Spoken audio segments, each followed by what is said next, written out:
जय हिंद साथियों, आज हम लोग जानेंगे इस वीडियो में कि जुड़वा बच्चे पैदा होते कैसे हैं। तो स्वागत है आप सभी का आपके अपने YouTube चैनल बायोलॉजी अड्डा में। तो साथियों, आज का जो हमारा टॉपिक है वो है जुड़वा के ऊपर, यानी कि जुड़वा ये बच्चे होते हैं तो पैदा कैसे होते हैं। तो साथियों, इस वीडियो में हम इसको एकदम आसान तरीके से जानने का प्रयास करते हैं। तो साथियों देखिएगा, अगर हम बात करते हैं जुड़वा की, तो आखिर जुड़वा बच्चे पैदा कैसे होते हैं। तो साथियों देखिए क्या बात होता है, जैसे कि आपसे कहें तो देखेंगे यहाँ पे एक ही गर्भाशय है। क्या है साथियों, तो एक ही गर्भाशय है, जबकि एक ही गर्भाशय में क्या है, दो बच्चे विकसित होते हैं।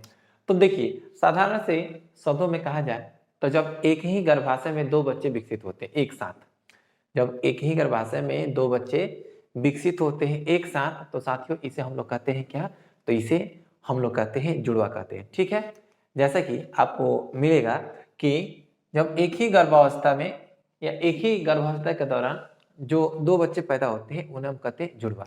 अब बात रहा यहाँ पे कि जुड़वा पैदा कैसे होते हैं, तो साथियों आपको हम बता दें कि जो फीमेल रिप्रोडक्टिव सिस्टम होते हैं, यानी कि जिसे हम लोग मादा जनन तंत्र कहते हैं, उसमें एक जोड़ा ओवरी होती है, यानी कि एक जोड़ा अंडाशय होती है। तो दोस्तों देखिएगा, दोनों अंडाशय में से प्रत्येक माह में एक ही अंडाशय क्या रहता है, तो सक्रिय रहता है और वह अंडाणु को रिलीज करता है, यानी कि जो अंडा होता है उसको रिलीज करता है। अब क्या होता है साथियों कि प्रत्येक माह में एक ओवरी से एक अंडा निकला, अगर वह अंडा निषेचित हो जाता है, अब निषेचित कौन करता है, तो निषेचित करता है शुक्राणु, जो कि है नर युग्मक, यानी कि ये मेल के द्वारा जब क्या करता है, जब लैंगिक यानी कि संभोग की प्रक्रिया होती है या सेक्सुअल इंटरकोर्स होती है, तो साथियों होता यही है कि पेनिस के द्वारा जो स्पर्म है या जिसको हम लोग सीमेन कहते हैं, सीमेन के अंदर स्पर्म होता है, वो फीमेल के योनि के रास्ते पहुंचता है कहाँ पे, तो वह पहुंचता है जो स्पर्म होते हैं एग के पास। अब क्या होता है कि जब निषेचन की प्रक्रिया नहीं होती है, स्पर्म एग से नहीं मिलता है, तो एग आ जाता है गर्भाशय के अंदर। जब एग गर्भाशय के अंदर हो जाता है तो साथियों यही होता है कि पीरियड शुरू हो जाता है, यानी कि जो गर्भाशय का दीवार है वो टूटने लगता है और पीरियड शुरू हो जाता है। यही कारण होता है कि पीरियड आता है हर माह। लेकिन साथियों हमारा जो मेन जो टॉपिक है वह है ट्विंस।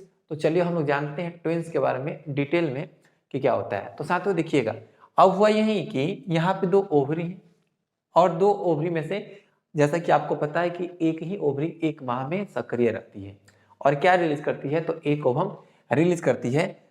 देखिएगा, अब मान लेते हैं यहाँ पे क्या हो रही है कि ये जो ओवरी है, ओवरी से क्या हो रही है कि एक ही ओवम रिलीज हो रही है, एक ही ओवम रिलीज हो रही है। अब ये जो ओवम है ये क्या होगा, तो इससे मिलेंगे, क्या मिलेंगे साथियों, इससे मिलेंगे स्पर्म, यानी कि आप यहाँ पे देख पा रहे हैं।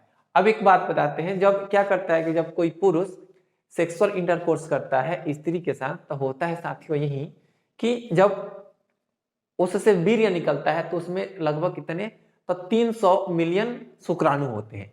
अब उस 300 मिलियन शुक्राणु में से एक ही शुक्राणु क्या करता है, तो अंडा को जाकर के निषेचित करता है। लेकिन साथियों बात यहाँ पर फैक्ट की बात है कि 300 मिलियन में से एक ही क्या करता है, तो एक ही शुक्राणु जाकर के निषेचित करता है। लेकिन अगर ये जो ओवम है, जो अंडाणु है, वह निषेचित ही नहीं होता है, तो ऑलरेडी हम तो बता दें कि क्या होता है साथियों, तो वो होता है कि पीरियड आ जाता है।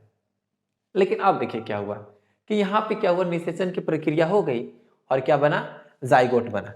समझने का प्रयास कीजिएगा, यहाँ पे क्या हो रही है, निषेचन की प्रक्रिया हो रही है और क्या बन रहा है साथियों, तो जाइगोट बन रहा है। अब समझिए, जैसे कि यहाँ पे ये ओवम हो गया, ठीक है, अब ओवम हो गया और ये है स्पर्म। क्या साथियों, ये है स्पर्म। जब ओवम और ये जो स्पर्म मिलेगा तो निषेचन की प्रक्रिया होगी और निषेचन की प्रक्रिया का फलस्वरूप बनता है जाइगोट। क्या बनता है साथियों, जाइगोट बनता है। ठीक है, अब जाइगोट के आधार पर जो ट्विंस होते हैं वो होते हैं दो प्रकार के, एक होता है मोनोजाइगोटिक ट्विंस और एक होता है डाइजाइगोटिक ट्विंस। इसको हम लोग समझते हैं। जैसे कि देखिएगा, यहाँ पे अगर हम बात करते हैं साथियों कि ट्विंस के प्रकार कितने होते हैं, तो एक्चुअली ट्विंस होते हैं आपके तीन प्रकार के, एक होता है मोनोजाइगोटिक ट्विंस, एक होता है डाइजाइगोटिक ट्विंस और एक होता है कॉन्जॉइंट ट्विंस। इन तीनों ट्विंस को हम लोग डिटेल में जानेंगे। अब देखिए, अगर हम बात करते हैं आइडेंटिकल ट्विंस, तो देखिए इसी को हम लोग कहते हैं मोनोजाइगोटिक ट्विंस। आइडेंटिकल ट्विंस को ही क्या कहा जाता है साथियों, इसे ही हम लोग कहते हैं मोनो जाइगोटिक ट्विंस। ठीक है। अब साथियों होता ही है कि जो आइडेंटिकल ट्विंस होते हैं ये हूबहू एक समान होते हैं।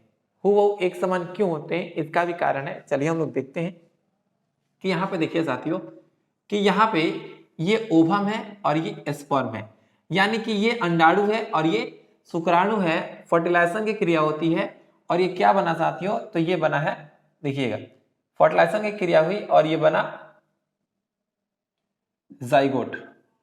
अब साथियों देखिए जाइगोट बना है, तो अब जाइगोट क्या हो रहा है, तो यहाँ पे जाइगोट में विभाजन हो रहा है। जाइगोट में विभाजन होता है तो अगर क्या होता है कि जो जाइगोट है वो दो हिस्सों में टूट के, देखिए कितने हिस्सों में बढ़ गए जी, दो हिस्सों में टूट गए और दो हिस्सों में टूट करके ये अलग अलग अगर विकसित हो गए, अलग अलग विकसित हो गए साथियों, तो होगा यही कि यहाँ पर अलग अलग दो क्या बनेंगे, तो दो भ्रूण का निर्माण होगा, दो इम्ब्रियो का निर्माण हो जाएगा, जो आगे चल करके क्या होंगे, तो दो बच्चे उत्पन्न करेंगे। क्या करेंगे साथियों, दो बच्चे उत्पन्न करेंगे।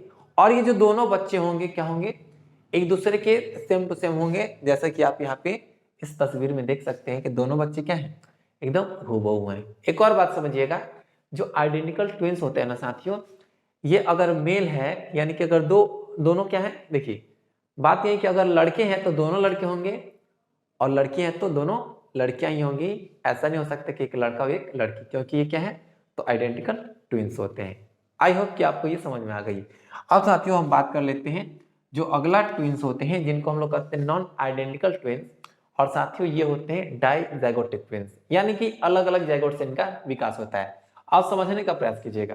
अब होता यही है कि जैसे कि आपको पता है कि प्रत्येक माह में जो ओवरी से क्या होते हैं, एक ही एग रिलीज होते हैं। लेकिन एनी हाउ क्या होता है, अगर दोनों ओवरी से एक एक ओवम रिलीज हो गया तो साथियों क्या होगा कि जब दोनों ओवरी से एक एक ओवम रिलीज हो जाएगा तो उसे जाकर के दो स्पर्म क्या करेंगे, निषेचित करेंगे। जैसा कि आप देख सकते हैं कि यहाँ पे एक ओवम ये है और एक ओवम ये है, और स्पर्म जाकर के इसको निषेचित कर रहा है और यह स्पर्म जाकर के इसको निषेचित कर रहा है, जिससे यहाँ पे क्या बन रहे हैं साथियों, यहाँ पे बन रहे हैं दो जाइगोट।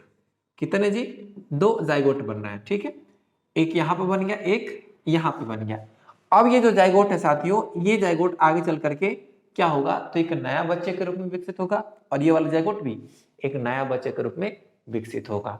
तो साथियों यहाँ पे जो हम देख पा रहे हैं कि ये जो ट्विंस उत्पन्न हो रहे हैं ये कितने जाइगोट से उत्पन्न हो रहे हैं, तो साथियों ये जाइगोट से यानी कि दो जाइगोट से उत्पन्न हो रहे हैं। एक और बात समझिएगा, ये जो नॉन आइडेंटिकल ट्विंस होते हैं ना, जो एक समान नहीं होते हैं, उनको हम लोग कहते हैं फ्रेटर्नल ट्विंस भी कहते हैं। अब साथियों इसमें क्या हो सकता है, तो एक लड़की भी हो सकती है, एक लड़का भी हो सकता है। ये जरूरी नहीं है कि दोनों लड़के हों या दोनों लड़कियां हों। किस कंडीशन में साथियों, तो कंडीशन है नॉन आइडेंटिकल ट्विंस। एक और केस आता है साथियों कि आपने देखा होगा या आपने सुना होगा कि दो बच्चे हैं और दोनों बच्चे एक दूसरे से जुड़े होते हैं। अब ये किस कारण होता है, इसको हम लोग आगे समझने का प्रयास करते हैं। जैसे कि देखिएगा यहाँ पे देख पा रहे हैं कि यहाँ पर जो दो बच्चे हैं इनके जो बॉडी पार्ट्स हैं एक दूसरे से जुड़े हुए हैं। क्या है साथियों, इनके जो बॉडी पार्ट्स हैं एक दूसरे से जुड़े हुए हैं। तो ये किस प्रकार से जुड़े हुए हैं, तो एक्चुअली होता क्या है, तो समझने का आप प्रयास कीजिएगा। देखिए अब होता है कि यहाँ पे क्या है, तो ये ओवम है जिसको हम लोग कहते हैं साथियों अंडाणु कहते हैं। ठीक है, अब ये जो अंडाणु है इसको निषेचित कौन करेगा, इसको निषेचित करेगा ये शुक्राणु। ठीक है, अब निषेचित किया तो क्या बनेगा साथियों, बनेगा वो जाइगोट बनेगा। क्या बनेगा, जाइगोट बनेगा। अब ये क्या होगा साथियों, तो जाइगोट जब विकसित होता है तो इम्ब्रियो बनता है। क्या बनता है जी, इम्ब्रियो बनता है। अरे लेकिन इम्ब्रियो बनने से पहले, भ्रूण बनने से पहले बनता है ब्लास्टोमर्स। ब्लास्टोमर्स बनते हैं। अब साथियों देखिए ब्लास्टोमर्स में होता है विभाजन। ठीक है, और विभाजन कैसा होता है, तो आंशिक विभाजन होता है।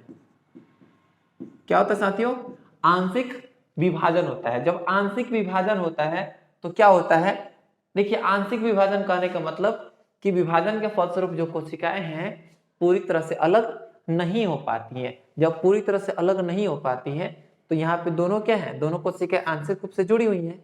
अब यहाँ पर क्या होता है साथियों कि यहाँ पर इम्ब्रियो बनता है, यानी कि देखिए ये जो भ्रूण बनता है ना, अब ये दोनों एक दूसरे से जुड़े होते हैं, एक दूसरे से जुड़े होते हैं और आगे चल करके यहाँ पे क्या होता है कि दो भ्रूण बनते हैं एक दूसरे से जुड़े हुए, और इसी प्रकार से बच्चे हमको दिखाई देते हैं, यानी कि इन्हें हम लोग कहते हैं कंजॉइंट ट्विंस, यानी कि वैसे जुड़वे जिनके बॉडी पार्ट्स क्या होते हैं एक दूसरे से जुड़े होते हैं। तो साथियों इस वीडियो में हमने देखा कि ये ट्विंस क्या होते हैं, क्या होते हैं आइडेंटिकल ट्विंस, क्या होते हैं non identical twins, paternal twins, और क्या होते हैं कंजॉइंट ट्विंस। तो साथियों उम्मीद करते हैं आपको वीडियो समझ में आ गई होगी, आप ये जान चुके होंगे कि ट्विंस पैदा कैसे होते हैं। तो अगर वीडियो आपको अच्छा लगे तो इसी तरह होकर उसको शेयर करेंगे, और साथियों सपोर्ट के रूप में इस चैनल को सब्सक्राइब जरूर कर देंगे। मिलते हैं हम लोग नेक्स्ट वीडियो में एक और बहुत ही इंटरेस्टिंग टॉपिक के साथ, तब तक के लिए जय हिंद,